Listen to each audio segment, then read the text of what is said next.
नमस्कार दोस्तों, मंजित मैथमेटिक में आपका स्वागत है। आज हम फिर से लेकर आपके लिए आए हैं मिनी टेस्ट। दोस्तों, आप किसी भी एग्जाम की तैयारी कर रहे हो, यदि उसमें जीके जीएस के क्वेश्चंस पूछे जाते हैं तो ये मिनी टेस्ट आपके लिए बहुत ही उपयोगी होंगे, इसलिए आप हमारे डेली मिनी टेस्ट को सोल्व कीजिए। दोस्तों, 50 क्वेश्चंस के डेली मिनी टेस्ट आपको दिए जाएंगे। इस टेस्ट में आपका कितना स्कोर आता है, आप इन्हें सोल्व करके हमें जरूर अवगत कराएं। कमेंट करके अपना स्कोर जरूर बताएं। तो चलिए शुरू किया जाए। आज के टेस्ट का पहला प्रश्न, लॉर्ड कॉर्नवालिस का स्थायी बंदोबस्त लागू किया गया। कब लागू किया गया? इसका आंसर होगा ऑप्शन डी, 1793 ईस्वी में। लॉर्ड कॉर्नवालिस द्वारा 1793 ईस्वी में अस्थायी बंदोबस्त लागू किया गया। इसे ही इस्तेमारी बंदोबस्त, जागीरदारी प्रथा, मालगुजारी प्रथा, विश्वेदारी प्रथा आदि नाम से जाना जाता है। और यह प्रथा जो है बिहार, बंगाल, उड़ीसा के अतिरिक्त जो है उत्तरी कर्नाटक और बनारस में लागू थी। और इसमें लगभग कुल ब्रिटिश भारत का 19% क्षेत्र था। महात्मा गांधी के अनुसार राजनीति का क्या तात्पर्य था?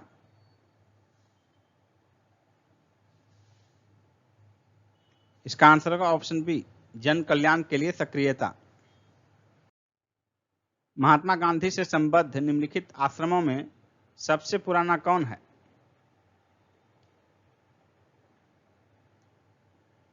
इसका आंसर होगा ऑप्शन बी, फिनिक्स।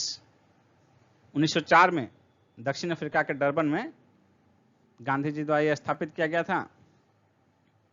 27 फरवरी 2000 ईस्वी को पुनः खोला गया इस आश्रम को। विजयनगर के किस शासक ने चीन के सम्राट के पास अपना राजदूत भेजा था? इसका आंसर होगा ऑप्शन बी, बुक्का प्रथम। बुक्का प्रथम ने 1374 ईस्वी में चीन के सम्राट के पास अपना दूत मंडल भेजा था। नेक्स्ट क्वेश्चन है, शेरशाह सूरी कहां उपज का केवल चतुर्थांश भूमि कर के रूप में लेता था? इसका आंसर होगा ऑप्शन सी, मुल्तान में। गुरु नानक ने अपना उत्तराधिकारी किसे नियुक्त किया था? इसका आंसर होगा ऑप्शन डी, गुरु अंगद को। वेदांत के अंतर्गत निम्नलिखित में से कौन आते हैं? वेदांत की संख्या 6 है। वो 6 कौन कौन से हैं? कल्प, शिक्षा, निरुक्त, व्याकरण, छंद और ज्योतिष। तो आंसर हो जाएगा ऑप्शन ए। मौर्य काल में लक्षणाध्यक्ष कौन था? इसका आंसर होगा ऑप्शन डी, टकसाल का प्रभारी कर्मचारी। ब्राह्मी लिपि को सर्वप्रथम किसने पढ़ा था? इसका आंसर होगा ऑप्शन डी, जेम्स प्रिंसेप ने। दासराग युद्ध का विजेता सुदास किस जन से संबद्ध था? इसका आंसर होगा ऑप्शन सी, भरत। सुदास जो है भरत कबीले का था। ऋग्वेद में दासराग युद्ध का वर्णन है। इसमें भरत जन के स्वामी सुदास ने रावी नदी के तट पर भीषण युद्ध में विजय प्राप्त की थी। जलेपला और नाथुला दर्रे किस राज्य में स्थित हैं? जलेपला और नाथुला दर्रे जो हैं सिक्किम में अवस्थित हैं। ए आंसर होगा। निम्नलिखित में से कौन सा एक सबसे सूखा स्थान है? यानी कि सबसे सूखा स्थान का मतलब न्यूनतम बारिश वाला क्षेत्र। इसका आंसर होगा ऑप्शन सी, लेह। भारत में सबसे कम वर्षा लेह में होती है, वर्ष में केवल 9.2 सेंटीमीटर। नेक्स्ट है, कौन सी जनजाति दिवाली को शोक का त्यौहार मनाती है? इसका आंसर होगा ऑप्शन डी, थारू। थारू जनजाति दिवाली को शोक के त्यौहार के रूप में मनाती है। नेक्स्ट है, भारत के किस राज्य की समुद्री तट सबसे अधिक लंबा है? इसका आंसर होगा ऑप्शन सी, गुजरात। यदि प्रायद्वीपीय भारत का पूछा जाता है तो इसका आंसर हो जाएगा प्रायद्वीपीय भारत में आंध्र प्रदेश का तटरेखा सबसे लंबा है, जबकि कुल राज्यों में सर्वाधिक लंबा तटरेखा गुजरात का है। नेक्स्ट क्वेश्चन है, अधोलिखित कौन सी चट्टान में जीवाश्म नहीं पाए जाते हैं? कांग्लोमरेट, ग्रेनाइट, सेल, बलुआ पत्थर। इसका आंसर होगा ऑप्शन बी, ग्रेनाइट। ग्रेनाइट में जीवाश्म नहीं पाए जाते हैं क्योंकि यह आग्नेय शैल है। आग्नेय शैल में जीवाश्म नहीं पाए जाते हैं। जीवाश्म मुख्यतः अवसादी शैल में पाए जाते हैं। नेक्स्ट क्वेश्चन है, भूकंप की तीव्रता का मापन किससे किया जाता है? इसका आंसर होगा ऑप्शन ए, रिक्टर पैमाने पर। नेक्स्ट क्वेश्चन है, अधिकांश लौह इस्पात संयंत्र कोयला उत्पादक क्षेत्रों के निकट स्थित हैं ताकि कोयले के परिवहन पर लागत कम की जा सके। भारत की जनसंख्या वृद्धि की क्या विशेषता है? इसका आंसर होगा ऑप्शन सी, जन्म दर में वृद्धि किंतु मृत्यु दर में कमी। और यही फेज जो है जनसंख्या विस्फोट का फेज है, जहां की टेक्नोलॉजी पर नियंत्रण के कारण, चिकित्सा सुविधा के कारण जो है मृत्यु दर में तो कंट्रोल कर लिया जाता है, लेकिन लोगों की मानसिकता में परिवर्तन न होने के कारण जन्म दर में वृद्धि बनी रहती है। कौन सा अनुच्छेद संसद को राज्य सूची के विषयों पर कानून बनाने का अधिकार देता है? अनुच्छेद 249। डी आंसर होगा अनुच्छेद 249। अनुच्छेद 249 राज्य सूची के विषय के संबंध में राष्ट्रहित में विधि बनाने की संसद की शक्ति का प्रावधान करता है। संघ लोक सेवा आयोग के सदस्यों और अध्यक्ष की नियुक्ति की जाती है किसके द्वारा? राष्ट्रपति के द्वारा। बी आंसर होगा राष्ट्रपति के द्वारा, आर्टिकल 316 के अंतर्गत। भारत के किस राज्य में महिला मुख्यमंत्री कभी नहीं बनी? इसका आंसर होगा ऑप्शन डी, महाराष्ट्र। तमिलनाडु की महिला मुख्यमंत्री थी जयललिता। राजस्थान में वसुंधरा राजे। उत्तर प्रदेश में 2 महिला मुख्यमंत्री हुई हैं, सुचेता कृपलानी और मायावती। महाराष्ट्र में कभी कोई महिला मुख्यमंत्री नहीं बनी। लोकतंत्र और विकास के लिए पंचायती राज संस्थानों के पुनः स्थापना के लिए राजीव गांधी द्वारा 1986 में गठित समिति का नाम क्या था? इसका आंसर होगा एलएम सिंघवी समिति, बी ऑप्शन। निम्न कार्यक्रमों में से कौन स्वर्ण जयंती ग्राम स्वरोजगार योजना में सम्मिलित नहीं किया गया है? इसका आंसर होगा ऑप्शन डी, JRY, जवाहर रोजगार योजना। भारत में प्रधानमंत्री जन धन योजना कब लागू की गई? प्रधानमंत्री जन धन योजना 28 अगस्त 2014 को लागू की गई और अभी हाल में अगस्त के पहले सप्ताह में 2020 में, यानी कि 6 वर्ष जो है पूरे भी नहीं हुए हैं, और इसके तहत खाता की कुल संख्या 40 करोड़ को पार कर गई है। प्रधानमंत्री जन धन योजना के तहत कुल 40 करोड़ से अधिक खाते खुले हैं और इन 40 करोड़ से अधिक खुले खातों में कुल जो जमा राशि है वो है 1,30,000 करोड़ रुपये। भारत का प्राचीनतम विशाल उद्योग कौन सा है? भारत का प्राचीनतम विशाल उद्योग सूती कपड़ा है, ए ऑप्शन। सहकारी इकाइयों की दशा में किस क्षेत्र को विकास की ऊंची दर प्राप्त हुई? सूती वस्त्र को, बी ऑप्शन। फ़ारेनहाइट स्केल पर पानी का क्वथनांक कितना होता है? इसका आंसर होगा ऑप्शन बी, 212 डिग्री फ़ारेनहाइट। जल का क्वथनांक जो है सेल्सियस में 100 डिग्री सेल्सियस होता है और फ़ारेनहाइट में 212 होता है। धातुएं किस प्रक्रिया द्वारा गर्म होती है? धातुएं चालन द्वारा गर्म होती हैं। इस प्रक्रिया में कण अपने स्थान पर रहते हुए ऊष्मा का संचरण करते हैं। निम्नलिखित में से कौन सा तत्व जिप्सम नामक खनिज में पाया जाता है जिसका निर्माण उद्योग में अत्यधिक अनुप्रयोग है? कैल्शियम होगा आंसर।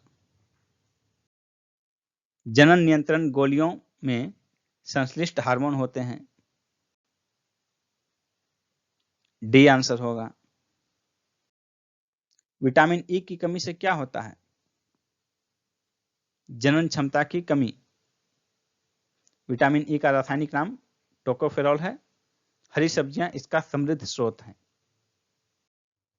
निम्नलिखित में से किसका नाभिकीय ईंधन के रूप में प्रयोग नहीं किया जा सकता है? इसका आंसर होगा ऑप्शन सी, कैल्शियम, यानी कि यूरेनियम, थोरियम और प्लूटोनियम को नाभिकीय ईंधन के रूप में प्रयोग किया जाता है। नेक्स्ट क्वेश्चन है, निम्नलिखित में से कौन अधिकतम कुशलता पूर्वक सौर ऊर्जा को रासायनिक ऊर्जा में परिवर्तित करता है? क्लोरेला, ए आंसर होगा। मानक जंतु विज्ञान नामांकन में किस भाषा का उपयोग किया जाता है? इसका आंसर होगा ऑप्शन ए, लैटिन का। निम्नलिखित में से रासायनिक यौगिक कौन सा है? अमोनिया, सी आंसर होगा। निम्नलिखित में से कौन सही सुमेलित नहीं है? राष्ट्रीय उद्यान और किस राज्य में अवस्थित है? बांदीपुर, कर्नाटक, सही है।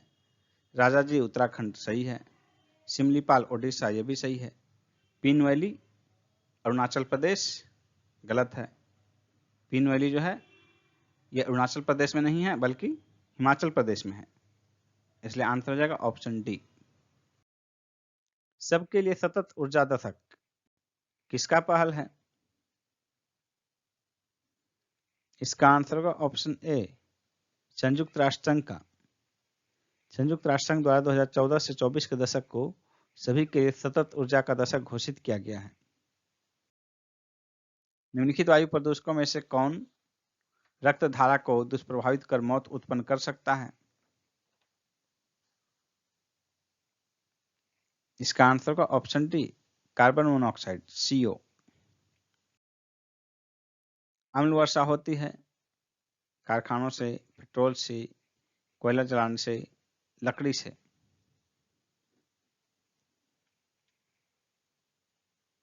इसका आंसर होगा ऑप्शन ए, कारखानों से। अपने प्रदूषकों के कारण निम्न में से कौन सी नदी जैविक मरुस्थल कहलाती है? इसका आंसर होगा ऑप्शन सी, दामोदर नदी। कोयला खनन एवं औद्योगिक क्षेत्रों से प्रवाहित होने के कारण यह देश की अति प्रदूषित नदी बन गई है।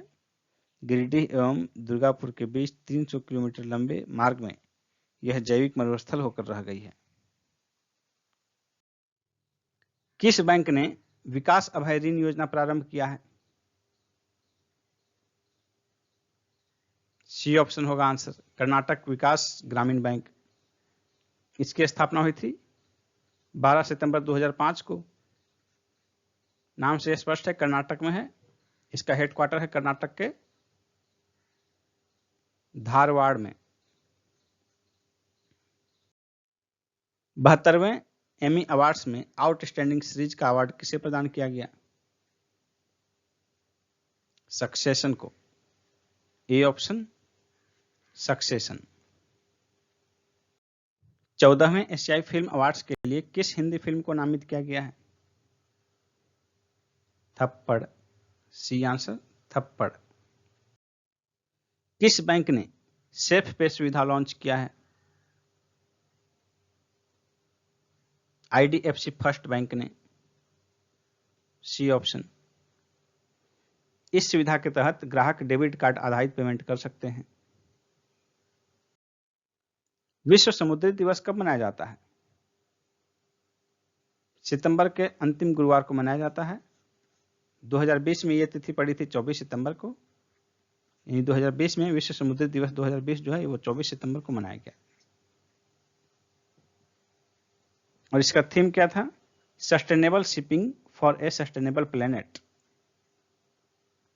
और ये मनाना शुरू किया गया 1978 से। थीम है sustainable shipping for a sustainable planet.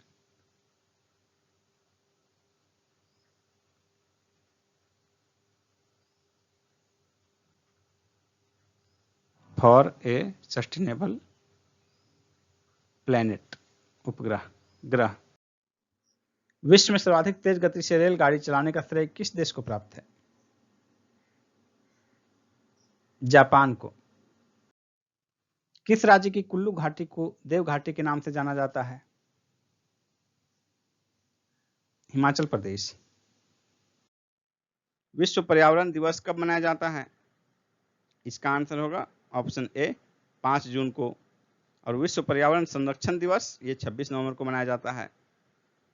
Next question है, भारत की प्रथम महिला राष्ट्रपति किस राज्य से थी? इसका आंसर होगा ऑप्शन बी, महाराष्ट्र। भारत की प्रथम महिला राष्ट्रपति प्रतिभा देवी सिंह पाटिल महाराष्ट्र राज्य से थी।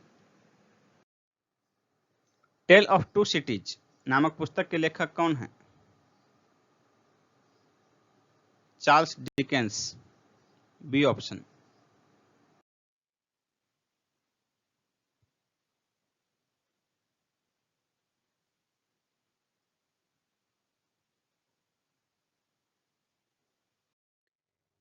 दोस्तों, यदि आप बीपीएससी की तैयारी कर रहे हैं या करना चाह रहे हैं तो अनअकैडमी पर बीपीएससी के बैच चल रहे हैं और आगे भी बैच शुरू होने वाले हैं।